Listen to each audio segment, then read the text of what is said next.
গুগলের সার্চ বক্সে যদি আপনি 30802500 লিখে সার্চ করেন তাহলে উইকিপিডিয়াতে সর্বপ্রথম কোডেক্স লিস্টার নামে একটা শব্দ আসবে, যেটা আসলে একটা বইয়ের নাম।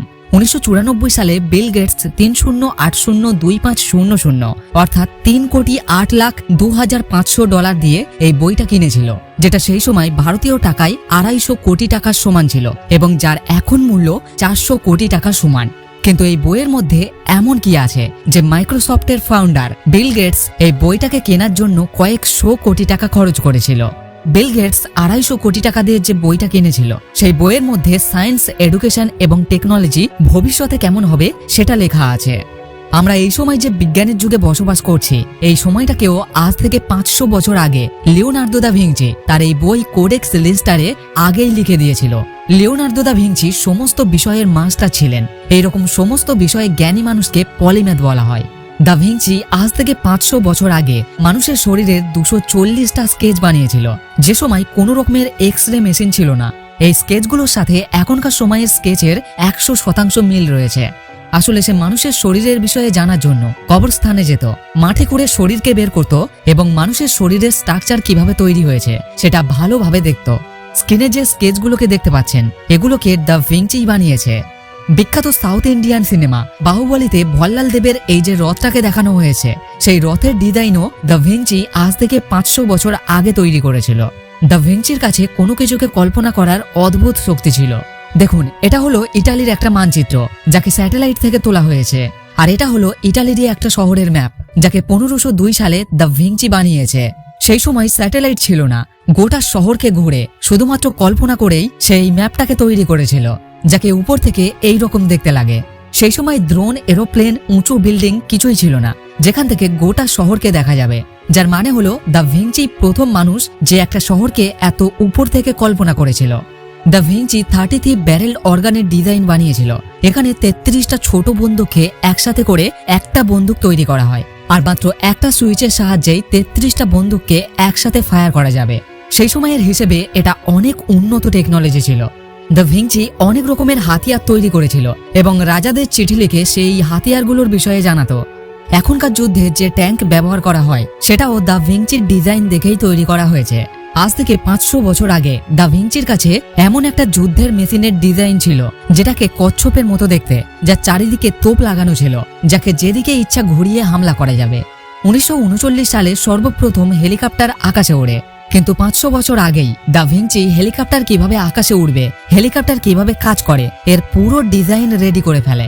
আসলে সেই সময় টেকনোলজি এত উন্নত না হওয়ার জন্য সে এটাকে তৈরি করে দেখাতে পারেনি। আমরা এতদিন পড়ে এসেছি এরোপ্লেন আবিষ্কার করেছেন রাইট ব্রাদার্স, কিন্তু এদের জন্মের থেকেও কয়েকশো বছর আগে দা ভিঞ্চি আকাশে কিভাবে উড়ে যাবে তার যে মেশিন, সেই মেশিনের গোটা মডেলকে রেডি করে ফেলে। আসলে সে পাখিদের খুবই ভালোবাসত, আর সেই জন্য সে বাজার থেকে পাখি কিনতো আর আকাশে উড়িয়ে দিত। সে পাখিদের সাথে অনেকক্ষণ সময় কাটাতো। পাখিদের দিকে তাকিয়ে তার জানার ইচ্ছা হতো এই পাখিগুলো আকাশে কিভাবে ওড়ে। একদিন তার পাখিদের মতোই আকাশে ওড়ার ইচ্ছা হয়, আর সেই জন্যই সে একটা মডেল ডিজাইন করে। পাখি কিভাবে উড়ছে সেটা জানতে হলে পাখিদের ওড়াকে স্লো মোশনে দেখতে হবে, তবেই এর ডানার নড়াচড়াকে ভালোভাবে দেখা যাবে।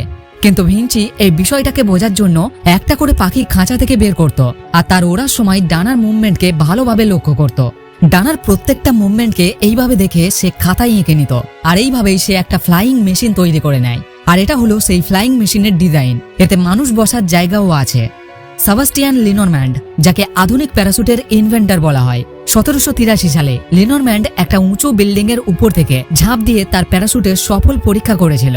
কিন্তু মানুষের ছাতার মতো স্ট্রাকচারকে নিয়ে হাওয়াতে ওড়ার ডিজাইন সর্বপ্রথম দা ভিঞ্চিই বানিয়েছিল। ভিঞ্চির এই ডিজাইন কতটা পারফেক্ট সেটা দেখার জন্য 26 জুন 2000 সালে একটা পরীক্ষা হয়। এড্রেইন নিকোলাস ভিঞ্চির এই ডিজাইনকে দেখে একটা প্যারাশুট বানায় এবং সেটা নিয়ে 10,000 ফুট উপর থেকে ঝাঁপ দেয়। এত উপর থেকে ঝাঁপ দেওয়ার পরেও নিকোলাস একদম সুরক্ষিতভাবে নিচে নেমে আসে, আর তার এই এক্সপেরিমেন্ট প্রমাণ করে ভিঞ্চির ডিজাইন একদম সঠিক। ভিঞ্চি যে জিনিসের সবচেয়ে বেশি সময় দিয়েছিল সেটা হলো মোনালিসার ছবি। এই ছবিটা আঁকতে তার 14 বছর সময় লেগেছিল, আর চুলের থেকেও সরু তুলি দিয়ে সেই ছবিটা আঁকে। এই ছবির সবচেয়ে আশ্চর্যজনক বিষয়টা হলো মোনালিসার মুখের এক্সপ্রেশন। মোনালিসার মুখের এক্সপ্রেশন আসলে কি বোঝাতে চাইছে সেটা আজ পর্যন্ত কেউই বলতে পারেনি। ভিঞ্চির আরো একটা বিখ্যাত পেন্টিং হলো দ্য লাস্ট সাপার। এই ছবিতে যিশুকে শুলে চড়ানোর আগে যিশু তার শিষ্যদের সাথে শেষবার খাবার খেয়েছিল, সেটাকেই দেখানো হয়েছে। 2015 সালের অক্টোবর মাসে টেসলা সেলফ ড্রাইভিং গাড়িকে বাজারে আনে, কিন্তু ভিঞ্চির এমন একটা স্কেচ আছে যেখানে সে সেলফ ড্রাইভিং গাড়ির একটা ডিজাইন বানিয়েছিল, যার নাম রেখেছিল সেলফ প্রোপেলড কার্ট। পৃথিবীর সর্বপ্রথম গাড়িটা তৈরি হয়েছিল 1886 সালে, কিন্তু তার প্রায় 500 বছর আগেই দ্য ভিঞ্চি গাড়ি তো দূরের কথা, সেলফ ড্রাইভিং কারের ডিজাইন বানিয়ে ফেলে, যেটাকে তার পক্ষে সেই সময় এক্সপেরিমেন্ট করে দেখাও সম্ভব ছিল না। এখনকার সময়ে টেকনোলজি থাকলে সেই সময় সে হয়তো গাড়িকে আকাশে উড়িয়ে দিত।